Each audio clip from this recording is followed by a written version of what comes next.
Guys, Tater here, and in this video I'm going to show you the basics of a projectile script.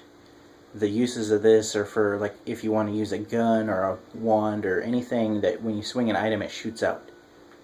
So to do that we're going to go to New Script, and we're going to go to the already made scripts, the templates.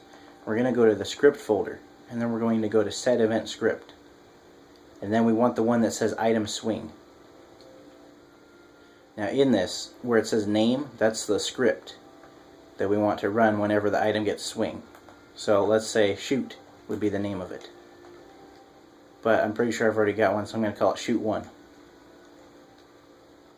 And then for the item, that's whatever you're going to swing. So let's say I make them swing, I don't know, I'll make them swing. I have so many items on this map it's hard to count, or it's hard to figure out which one it is. I'll just say if I swing clay, that'll be my gun. And there's one of the scripts that you need. Now when you run that script, every time that you swing whatever the item is, or in my case every time I swing some clay, it will run that script. But there's no script called shoot 1 yet. So now we have to make that one. You could name this part of it shoot 1, or you could name the alias of it shoot 1, it doesn't matter. I'm just going to name it shoot 1. And then this is the effects form. What we want is a if, and then we want the intersect, because we want to detect if it's going to hit something. Now if you want to hit anything around you, no matter if it's behind you or in front of you or sideways, you want sphere. If you want it to be in front of you or in a straight line, you want to use ray. And this one is ray and box, which you can use a box to pretty much give it a wide shot if you want. And then frustum, that would be kind of like a cone or a trapezoid prism thing, where it starts small on one end and gets bigger.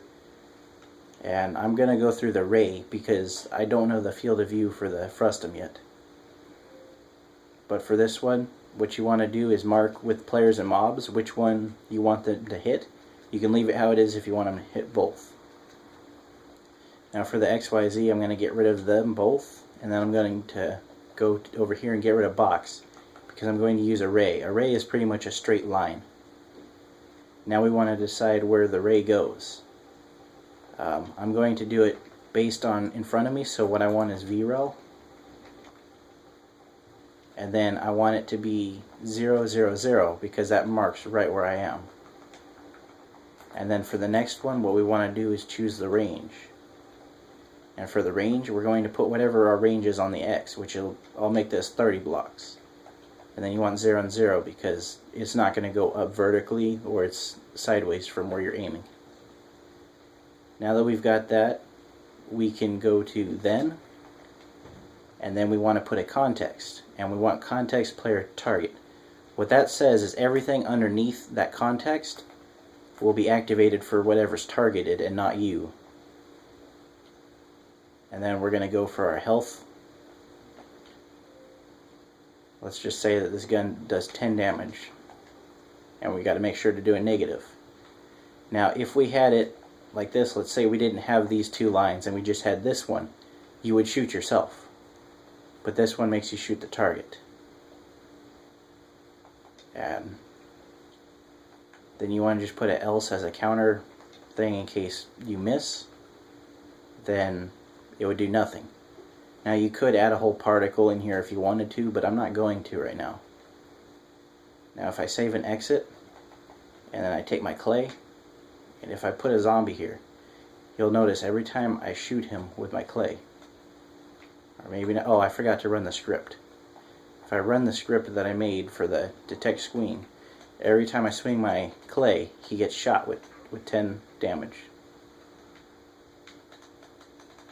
So that's pretty much how to make the basics of any particle, or I mean not particle, any projectile effect.